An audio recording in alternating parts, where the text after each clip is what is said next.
Hello बच्चों, आज हम लिंग, वचन, अनेक शब्दों के लिए एक शब्द के बारे में पढ़ेंगे। तो सबसे पहले लिंग।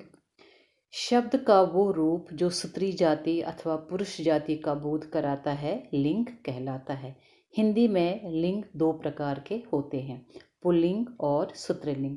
जो पुरुष जाति का बोध कराए उसे पुल्लिंग कहते हैं और जो शब्द स्त्री जाति का बोध कराए उसे स्त्रीलिंग कहते हैं।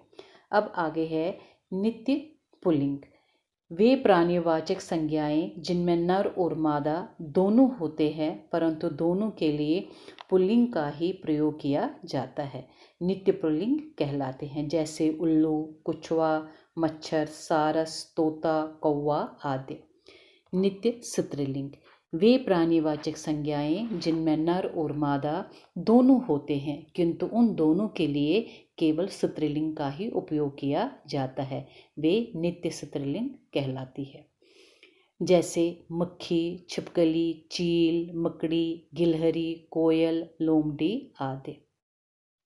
देशों, पर्वतों, महीनों, दांतों, समंदरों, पेड़ों, दिनों, वर्णमाला के अधिकांश वर्ण के नाम पुल्लिंग के रूप में ही प्रयोग किए जाते हैं।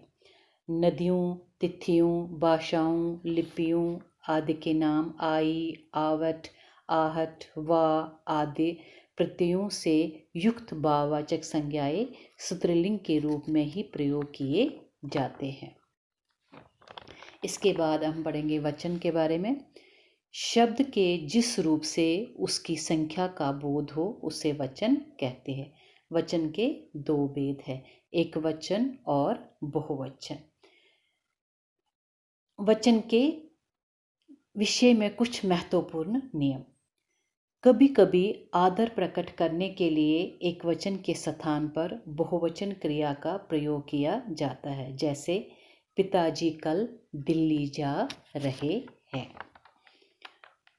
दूसरा, कुछ लोग अपना अधिकार बड़प्पन जताने के लिए भी मैं के स्थान पर हम का प्रयोग करते हैं। जैसे हम आज ही दिल्ली से आए हैं।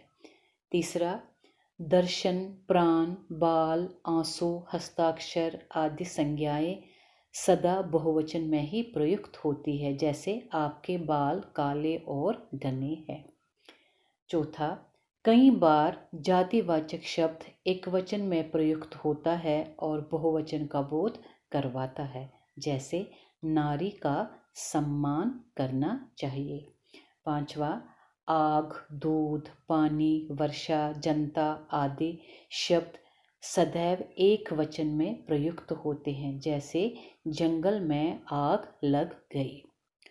कुछ शब्दों के साथ लोग गण, वृंद, जन, समूह आदि शब्द जोड़कर भी बहुवचन बनाए जाते हैं। जैसे सभ्य लोग, छात्रगण, अध्यापक वृंद, अधिकारी वर्ग आदि। अब अनेक शब्दों के लिए एक शब्द। अपने मन के भाव कम से कम शब्दों में व्यक्त करना भाषा कौशलता का प्रतीक है। भाषा की संक्षिप्तता भाषा में प्रभाव वृद्धि करती है।